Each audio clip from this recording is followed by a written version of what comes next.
Madison Square Garden, where some of the most historical fights take place. Examples: McGregor vs. Alvarez, Dillashaw vs. Garbrandt, Rose vs. JJ, GSP vs. Bisping, Izzy vs. Brunson, Nate Diaz vs. Masvidal for the BMF title. But we ain't here to talk about none of that.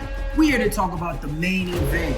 Adesanya, the last Stylebender, takes on Alex Pereira, November 11th, Madison Square Garden. In one corner, you got the champ, Israel Adesanya, the last Stylebender. 23 wins, 1 loss, 15 KOs, 8 decisions. Took him 5 fights to catch that interim goal versus Kevin Gastelum.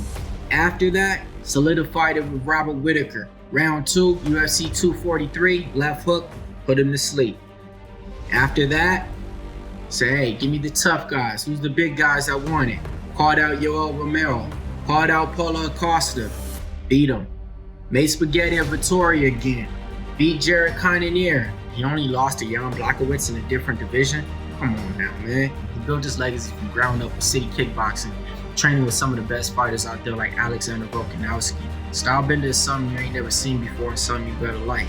Footwork, moves, and great angles. Mayweather defense. Alright, the key is not to take damage. Combos, great technique while going high and going low. Some people say, do you think Izzy fights boring? I compare it to Anderson Silva back when he had his run in the UFC. A lot of people thought his fights was boring because when it looks so easy, it could be boring to some people out there. Now this fight, throw that out the window. Ain't none of that happening, man. This is a revenge factor, man. You already lost to him twice. Lost to him once by the judges' scorecard, then lost by getting laid out. Man, he's gonna have everything that he's gonna need to get him up for this fight. And he's one of the smartest fighters out there. When he actually gets his opponent, he downloads his opponent like a fucking defensive coordinator downloads a quarterback. All that information he uploads. So when you're moving this way, he already has that countered out and ready to strike. But it ain't gonna be easy. In the other corner, you got Alex Pereira, 6-1. Beat him once, beat him twice. Can he beat him 3 times? I mean, kickboxing phenom. Now he's at the UFC taking the spot. When he throws punches, I ain't gonna lie, looks like cinder blocks. Left hook from hell, I remember it well.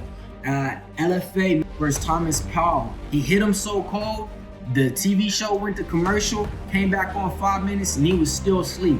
I ain't even lying, man. You could look that shit up, man. It was actually kind of scary, man. I thought he was dead. But that was November 2020. He made his debut in the UFC a year later. November 2021 versus Michaelitis. Knocked him out with a flying knee in round 2. Then he beats Bruno Silva in the scorecards. Then he knocks out Sean Strickland in round 2. Guess what? And where we're at. November 11th. He's fighting again, but this time it's for the title, my friend. Madison Square Garden, you definitely don't want to miss it. It's going to be one of the best fights out there. When it comes to the MMA grades, let's talk about it real quick. So when it comes to the striking, I got to go with Adesanya. When it comes to the power, I got to go with Pereira. When it comes to the speed, I give that to Adesanya. When it comes to the finishing ability, I mean, he finished 2 of his opponents out of his last 3 fights in the UFC. I got to go with Pereira. When it comes to the cardio, I'll give that to Izzy. Fight IQ, I'll give that to Adesanya. Fight camp, I'll give that to Izzy. Mental edge, gotta go with Pereira. You beat him twice, hey, you know how it goes. So they say it's a different sport, a different time. Got that right, man. But thing is this, man. If you're asking me how do I see this fight envisioning out, round 1's gonna be slow. Round 2, you're gonna get a few clinches. But round 3, lights out, lights out. Locker room final thought, we out.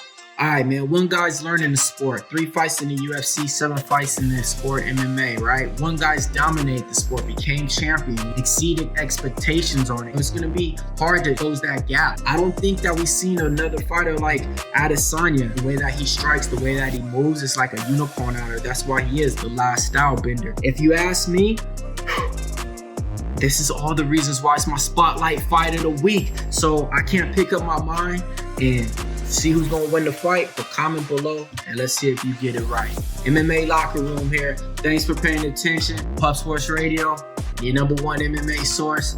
This has just been my spotlight fight of the week. UFC 281, Adesanya versus Pereira.